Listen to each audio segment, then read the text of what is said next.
Welcome back, everyone, to the final module for Lifestyle Wellness Coaching. Now, in this particular module, our last, we'll actually shift gears once again, one last time, to talk about the business of coaching. So we're not really going to be focusing on coaching dynamics or the content of being a lifestyle fitness coach, but how to position yourself in terms of having a career or a profession in coaching. So this is important. Hopefully you understand that. So let's say that you're about to make coaching your profession. What can you expect? Well, you can first expect that there's going to be a lot of personal change that you face and a lot of personal development as a coach and as a human being. So you will look at things maybe differently or have more open perspectives or have paradigm shifts, as we call it. So it really just depends on your initial thoughts or processes or personality or traits and your character and what's required for you to assimilate into a coaching job. Coaches who are going through training currently can also expect that they will have to have increased expertise in terms of coaching processes as well as coaching content and the different components that are used in coaching. We're learning one particular way by teaching you this course, but maybe this is not the most effective way for every client, and maybe you will only use parts of this particular coaching model in the way that you operate. So it just depends on who you are and who you prefer to work with, all right? So what this means, though, about the future of coaching is that right now, in the formative stage of professional coaching and everyone wanting to tap into this revenue stream of being a successful coach, because who wouldn't want a great job that is fulfilling and happen to pay you for being there as a coach, mentor, or leader for someone else? It's a very valuable thing to have, and a lot of people are gravitating toward coaching. So we're right now seeing more and more people becoming coaches, and they're learning the current state of coaching and its evolution. And we only expect this to propel us further and evolve us into more refined coaches with greater skills and greater understanding. So right now we're in the trenches, but what we're doing will impact what we do in the future, all right? So the business of coaching is actually one where we've said there will always be job security for us, because even though more coaches are coming into the profession as a job description, we have many, many people in the population with such poor metrics and such poor health and such great need for a coach that there's significant job security and enough clients for everyone to have a few to go around. In terms of coaching into the future, what do we think will happen? Well, we can't really say for sure, but we can look at past trends and look at where we are now and have a good idea of where things will go for us. So in some ways, we'll see the status quo will prevail. In other words, there will always be coaches, there will always be clients who need coaches, and the struggle for coaches to get clients to their goals and understand their clients will always be there. But meanwhile, while we're learning and practicing as coaches, the educational or academic side of coaching will continue to evolve.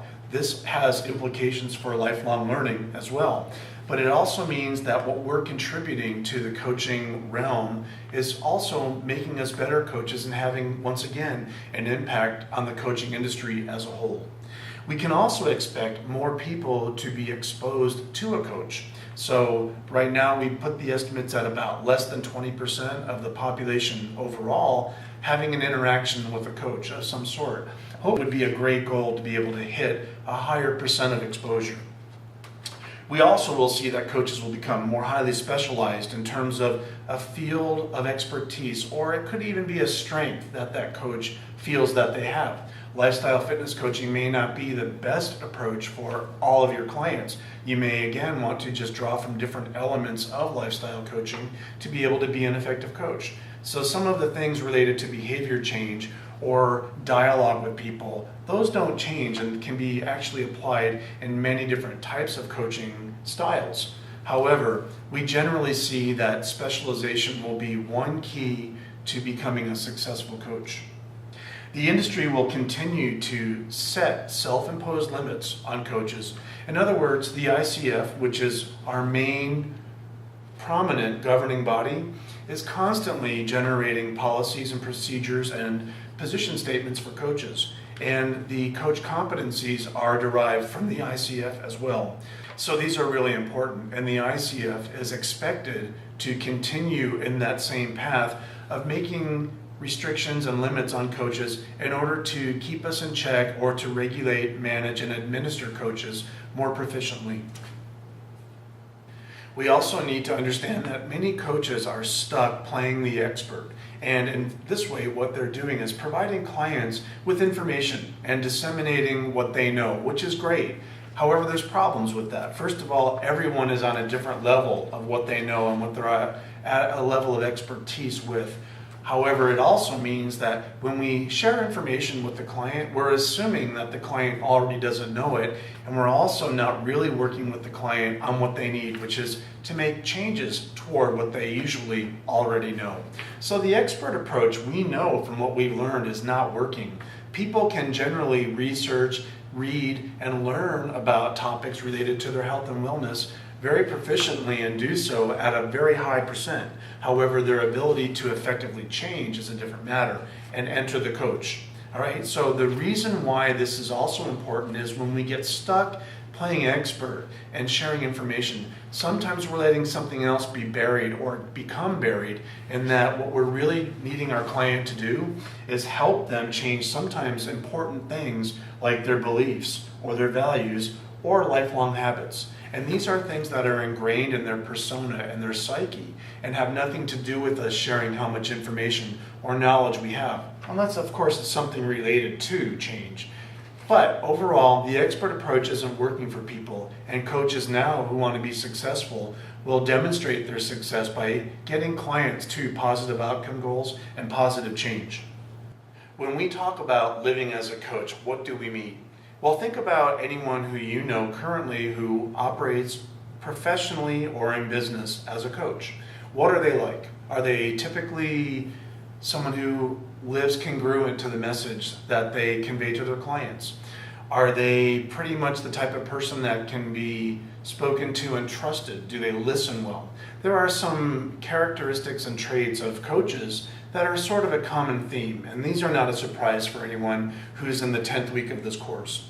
However, as a coach, you have to understand that your career development depends on your personal evolution as a person and the things that evolve within you and that transformative process that we talked about when we opened up this module. And how much emphasis you put on your coaching styles or your field of specialty are also a marker of your personal evolution. In other words, if you just stick with lifestyle fitness coaching or lifestyle wellness coaching, that's okay, but it may limit you in terms of being able to branch out and help other people outside of that need. So there's a lot to be said for living as a coach. It's also important to understand that the very pathways that you have chosen as a coach to become the person that you are and to develop your character and personality and your health and your overall lifestyle are the same nurturing pathways that your clients need and can tap into. So it's important to remember that congruency is a two-way street here. Okay. To be able to master your life and lifestyle as a coach, we recommend that you try to integrate your skills the most effective ways that you can, and to seek clarification in your intentions and your actions. What kind of coach do you want to be? What kind of people do you want to work with? What sort of change do you hope to affect?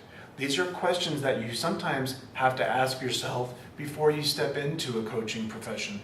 Anyone who works in the allied health field will tell you that lifelong learning is just a fact of life, and we should actually welcome this as a way to continually evolve and learn. As coaches, to be successful, we must do this. Many of you may not be old enough to see coaches in action now and compare to how you were maybe coached as a child. But if you were able to, you'd see marked change in the approach taken with coaching. We call some of the things that we see old school. However, now what we see is that we have coaches who are eager to learn what's coming down the chute and down the pipe for us later. And we're anticipating great things to be able to collectively put our thoughts together to build more highly refined coaching models for delivery to be more successful. But in general, lifelong learning, like taking workshops or continuing to learn coach skills, is an indicator of your personal growth and development, and like I've said, translates directly to your professional success. Also consider the fact that as a coach working with the general public, the needs of clients are likely to become more complex, and this is going to require that you have advanced training. So just helping people to get busy and moving and become less sedentary will not be enough. You'll actually be working with people who have significant and complicated barriers that you will be able to address and coach them through, but only if you've taken on some lifelong learning. The ICF, or International Coaching Federation, will continue to play a dominant role in being a reference or resource for coaches. The ICF has developed the core competencies for coaches, which serve as a backbone for all of us to operate within and include everything from coaching delivery to ethics.